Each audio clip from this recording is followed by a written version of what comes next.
Hello, আরেকটা হাতার design নিয়ে আসলাম। তো দেখো এখানে আমি হাতাটা নিয়েছি। আর এখানে আমি মেরুন কাপড় নিয়েছি, এখানে ডরি নিয়েছি আর এখানে সুতা নিয়েছি। ঠিক আছে? আর দেখো এখানে আমি পেস্টিং লাগিয়ে নিয়েছি। বক্সের মতো একটা কাপড় নিয়ে পেস্টিং লাগিয়ে নিয়েছি হাতার মাপে নিয়ে, তারপর মাঝখানে দেখো আমি কেটে নিচ্ছি। তো এটা আমি সুন্দর করে মার্ক করে নিব লম্বা লম্বা করে। আমার কাছে আসলে স্কেল ছিল না, ছিল আসলে আমি খুঁজে পাচ্ছিলাম না, তাই আমি ডায়েরি দিয়ে এটা করে নিচ্ছি। দেখো আমি কিভাবে মার্ক করে নিচ্ছি। এখন এই পাশেও আমি এভাবে মার্ক করে নিব বক্সের মতো করে। ঠিক আছে? এই পাশেও দেখো আমি সুন্দর করে বক্সের মতো মার্ক করে নিয়েছি। আর এই যে দুইটা সুতা আমি উপরে ডাবল সুতা লাগাবো। ঠিক আছে? ডাবল সুতা দিয়ে এখন দেখো আমি সেলাই করে নিচ্ছি, তাহলে সেলাইটা মোটা এবং সুন্দর হয়। তো প্রত্যেকটা মার্ক করা জায়গায় আমি সুন্দরভাবে সেলাইটা করে নিচ্ছি। আর এটা করতে হলে অবশ্যই কিন্তু পেস্টিং লাগাতে হয়। পেস্টিং ছাড়া আসলে এসব ডিজাইন হয় না। পেস্টিং তোমরা অবশ্যই আয়রন করে লাগিয়ে নিবে। তো আমার ওই পাশে হয়ে গিয়েছে, এখন আমি এই পাশে সেলাই করে নিচ্ছি বক্সের মতো করে। দেখো তো আমার এটা হয়ে গিয়েছে। এখন দেখো এটা আমি এভাবে ভাঁজ করে নিচ্ছি, এটাও আমি এভাবে ভাঁজ করে নিচ্ছি।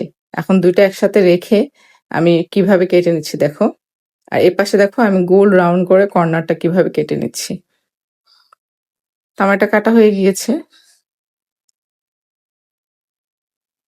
এখন দেখো আমি যে পাইপিংটা নিয়েছি এটা আমি এখন লাগাবো। এখন আমি ফুটটা খুলে সিঙ্গেল ফুট লাগাচ্ছি, যেহেতু এখানে ডরি আছে।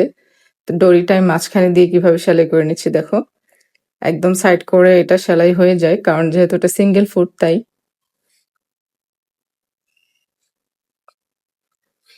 তো আমার এটা হয়ে গিয়েছে, আমি এখন এটা চিকন করে কেটে নিব, সমান করে চিকন করে কেটে নিব। তা আমি এটা কেটে নিয়েছি। এখন দেখো ডরিটা আমি কিভাবে এখানে বসাচ্ছি। ডরিটা ভিতরের দিকে থাকবে। ঠিক আছে? ভিতরের দিকে তোমরা ডরিটা দিয়ে এভাবে সুন্দরভাবে সেলাই করে নিবে। এটা করতেও কিন্তু সিঙ্গেল ফুটটাই লাগানো আছে, তোমরা খেয়াল করো, সিঙ্গেল ফুট ছাড়া কিন্তু এটা হবে না। এটাও আমি সেম ভাবে সেলাই করছি, অবশ্যই এটা সিঙ্গেল ফুট দিয়ে তোমরা সেলাই করবে।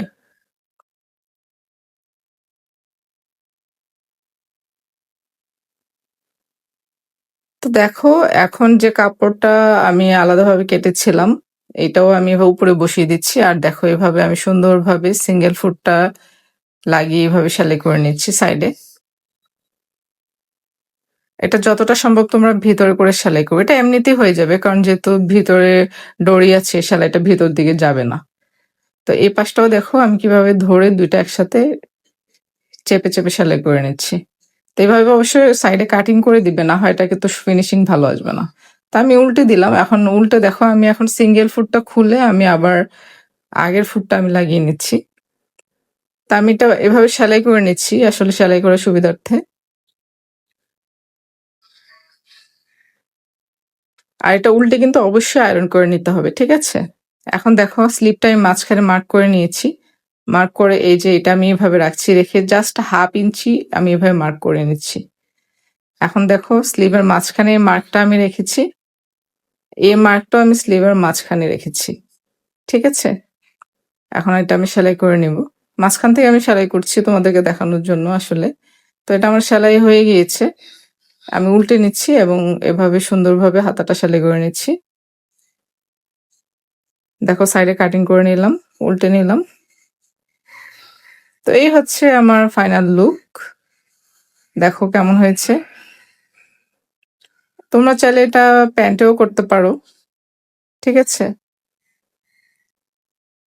তো আজকের মতো এখানে। আর কে কি দেখতে চাও আমাকে অবশ্যই কমেন্টে জানাবে, আমি ট্রাই করব তোমাদেরকে সবকিছু দেখানোর জন্য। আল্লাহ হাফেজ।